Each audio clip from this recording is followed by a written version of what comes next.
За сайн байцгаана уу? Өнөөдөр маш сонирхолтой подкаст хийхээр болсон. Тэгээд та нар маань энэ подкастыг заавал дуустал нь үзээрэй гэж хүсэж байна. За өнөөдөр бид нэр хамгаалт хийж сорно.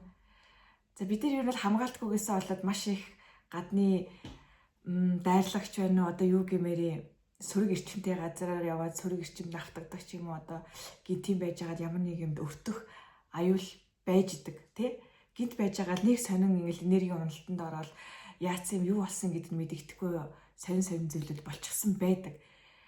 За энийг бид нэг депресс гэдэг сэтгэл готрол гэдэг юу ч гэдэг шалтгаанаа мэдгүй эм орлч гэдэг дааврын бууралтч гэдэг тэг янз бүрээр нэрлэж болдог.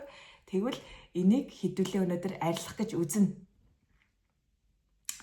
За хамгаалтыг яаж хийдэг вэ гэхээр энэ маш би өөрийнхөө таньсан хичээлийн, сурсан хичээлийн одоо таньсан эрдмэс нэгэн зүйлийг л хэлж байгаа шүү. Тэгээд маш том сургуульд маш том эрдэм мэдлгүүдийг хөх төрөмс гээд байгуулгаас бол зарладаг тэр сургуулийн маш жижиг хичээлээс би багшаас зөвшөөрөл аваад зааж байгаа шүү. Заах гэхээс илүү хуваалцаж байгаа шүү. За хүний бие одоо нэг хамгийн анхны үүтгэл 5 махбод гэж хүнд байдаг шүү дээ. За тэр 5 махбод маань ямар нэгэн байдлаар дутагдахаар бид нар хамгаалтын хэрэгцээ үүсдэг байханд хамгийн энгийнээр хэлэх юм бол. За энийг манай монголчууд яаж хэлдэг вэ гэхээр одоо хүний тэжээдэг ийм 5 зүйл байдаг байхan л дээ. Хөрс шороо, өвс оргомол, аршаан, цэнгэг агаар, ариун гал. За эдгээр 5 махбод буюу одоо эдгээр 5 нь хүн энэ 5-аар тэжээгддэг. За эдгээр 5-ыг 5 сүнс гэж бас хэлж болдог. Одоо энэ 5 ингээ хоорондоо ингээ зохицол үйл ажиллагаа явуулаад ингээ хөдөлгөөнтэй амтай ингээ байгаад байна шүү дээ. За энийг монголчууд маань голомтын 5 онгод гэж бас нэрлэдэг байсан байх нь. Тэгээд энэ голомтын 5 онгодоо ингэж дахиж шүтэж хамгаалж хайрлаж нэгсэндээ өөрийнхөө биеийг л нөө эрчим энергиээр дутаачихгүйхэн шиг хамгаалттай байлгачих гэж үздэг байсан байх нь. Тэгэхээр ариун хамгаалтын нэг юм нь энэ 5-ын эрчим дутахаар одоо баланс ч юм уу нэг зүйлийн дутахаар бид нар одоо юм байшин жоо бөмбөлгөөр бодох юм бол энэ 5 ингээ юм бөөрийнхөө дүрсэг үүсгэж штэ бид нарын тэнгууд нэгэн цорч юм бол ямар нэгэн хармуу юм орж ирэхэд ингээ шууд хаалх нээлттэй болчихно то. Тэрэн шиг энэ 5 маань ийм бүрэн дүүрэн байж иж бид нар ийм гадны ямар нэгэн сөрөг зүйлд автахгүй нөлөөлөхгүй хүчтэй байх нь. За хамгийн тийм энгийн аргууд байдаг юм байна. Би их энгийн аргуудыг нь хэлж байгаа сүултээ хэдүүлээ нөгөө нэг гоё үг мүг хэлдэг шүү дээ. Тэр маань орно. Орно гэнэ одоо би багш биш шүү дээ. Зүгээр хуваалцна. За юу вэ гэхээр юу яадаг юм бэ? Бас их учиртай. Манай монголчууд хоймортой ингээл уул усны зураг их тавьдаг шүү дээ. Одоо айл болгонд л бараг байгаа л болов. За тэгэл манай ах эгч нар маань дандаа л нэг утсан дээр ингээл уул усны зураг мөрөг тавьсан байж идэг те. Тэр маань юу вэ гэсэн чинь би өөрөө бас яг энийг сайн мэдлээ. Би яг өчигдөрхөн энэ зургийг зурсан. За энэ зураг бас их учиртай зураг. Энэ зургаас үүдээд энэ подкаст бол хийгдэж байгаа. За тэгсэн чинь хамгаалтыг яаж хийдэг нэг арга юу вэ гэсэн чинь төрсөн нутгийн уул усны зураг хоймортой тавих юм бол хамгаалт болд юм байна. За яад юм бэ гэсэн чинь саяын 5 махбод маань бидний төрсөн нутгаас авах эрчим энергийг 6-аар холбоос үсгээд авчт юм байна. Одоо жишээ нь очиргоо байж болно. Одоо очиргоо хайрхан, очиргоо бурхны ийм зураг хоймортой залчих юм бол маш том өндөр энергийн үйлдэлийг уул ус маань өөрөөс ингэж ялруулж гаргаж байдаг. Мэдээж хов хос юм зураг мэдээж ингэж гуйж амьлуулж байгаад хоймортой залах нь байна. За амьлуулна гэдэг дараа нэг тусдаа бас нэг ярина. За тэгээд уул усны хаан зургийг тавьж холбоос үүсгэж бас тэр дутагдаад байгаа эрчим, дутагдаад байгаа тэр өвс урмал, хөрс шороо, аршаан, цэнгэг агаар, ариун галынхаа эрчмийг бас нэг ах боломжтой байд юм байна. За бас их сонь тий. За нэг юм. Хоёр дахь нь ариун галаар эрчмийн хамгаалт хийх. Одоо за гал түлхэхэд саяын 5 маань тавуулаа оролцдог. бодоод үзтээ. Хөрс шороо оролцсон. Хөрсөн дээр гал яаж байгаа шүү дээ. Галыг асааж байгаа. За өвс оргон бол бас тодорхой хэмжээнд ганг одоо юу гэдгийг хийн. За мод маань орно. Аршаан мэдээж агааргүй, агаарт дандаа ус байж идэг, модондос ус байж идэг. Тэгэхээр аршаан маань тодорхой хэмжээнд орсон байгаа. Агааргүйгээр мэдээж гал гарахгүй. Тэгээд ариун гал гээд гал маш их галын тахилга хийгээд байгаагийн цаана хүн өөрөө өөртөө хамгаалт хийгээд байдаг юм байна. Нэг хүнд зориулж тахилга хийдэг юм байна. Байгаль ихээсээ дутагдаад байгаа эрчимийн нэрийг ариун галаараа өөрийгөө тэтгэж дэмнэм юм. Тэгэхээр гал тахих нь нэг удамдаа хийгээд байгаа зүйл юусоо биш. Өөртөө хийж байгаа зүйл юм байна л та. За мэдээж ариун галын хамгаалтыг одоо гүйцэх хар муу зүйл гэж байхгүй л болов. Яаж ч үгүй энерги хуулиараа бодоход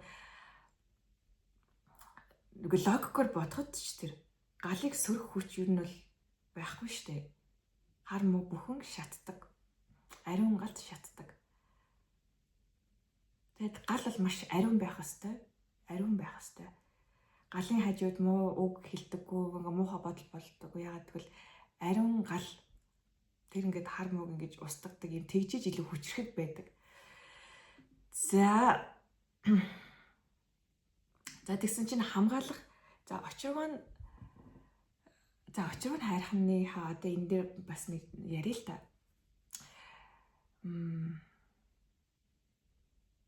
Бас их сони юм байна л да. За яри. Отгон тэнгэр хайрхан маань очиргоо бурхны бас их бэлэгдэлтэй буудалтай газар гэж үздэг. За тэгээд зүрхэн тарныг бас хэдүүлээ хилж үзнэ.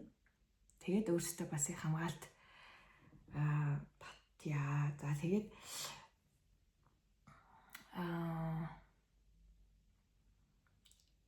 саяхан хэлсэнчлэн бид нар байгалийн эрчим энергийг дутаад байхаар бидний нэг одоо бүрхүүл маань гэх юм уу үдэс мэж мөнгө цаахаа үүсчээд тэрнгээр нь ингээд юм орж ирэх гэдэг гэсэн үг шүү дээ. Тэрийг л бүглэх гээд байна. Тэгэхээр нэг логик маань бид нар байгаль ихтэйгээ бас их сайхан харилцаатай байгаль ихийг хайрлах юм бол бидэрт хамгаалалттай болно шаардлага байхгүй юм байна. Яагаад тэгэхээр байгалаасаа эрчим энерги ингээд тасалдалгүй ингээд авчих учраас тэгж их хамгаалт татаал хамгаалтын тэр хэсэл бас зөв давхуулын шаардлагагүй мэн харамсалтай нь бид нар байгалаа маш их сүртгэж байгаа учраас нэг тийм аргагүй ч юм уу зүйлүүд бол хийгээд л байгаа юм байна гэж ойлголоо. За тэгээд хамгаалах үг гэж байна. Хамгаалах үг нь ямар үг вэ гэсэн чинь маш энгийн үгээр бид нар хамгаалтыг хийх боломжтой юм. Тэр үг маань үнэн гэдэг үгийг хэлэхэд таныг хамгаалах нь нэг үннээр бол үхэр тэргээр тоолааг үүснэ гэдэг хэлдэг штэ. Тэрэн шиг үнэн байх, зөв байх нь өөрөө маш том хамгаалт юм байна. За яах вэ? Өнөөдөр үнэн байгаад хохирсон байж болно. Хамаагүй. Гэхдээ Тэнгэр мэдж байгаа. Дэлхий мэдж байгаа. Та өөрөө мэдж байгаа. Цагт ялдаг. Өнөөдөр ялгцсан, үннээр яваад өнөөдөр ялгцсан байж болно. Гэхдээ хизээ нэг өдөр ялдаг л байгаа. За, үнэн гэдэг үг маань маш тийм гүн гүнзгий агуулгатай үг. Энэ зүгээр хилэгдэж байгаа шигээ биш. За, үнэн маш гоёор хэлсэн байдаг. Үнэн тэнгэрт буй. Үнэн газар ихэд буй. Үнэн өөрт буй. Үнэн бол байдаг. Үнэн байдаг. За, үнэн гэдэг үгийг задлахад үн нэмэх нь ин тэгсэн чинь дахиад задлсан чинь үн нэмэх нь кэл нэмэх нь цоо нэмэх нь уг гэд буюу үнгэлцэг. Үнэн энэ үнгэлцэгэнд байдаг юм аа гэдэг юм санаа гарч ирж байгаа гэж тайлбарлсан байна. Тэгсэн чинь үнэн энэ үнгэлцэг одоо энэ өвчүү цээж өөр зүрх элэг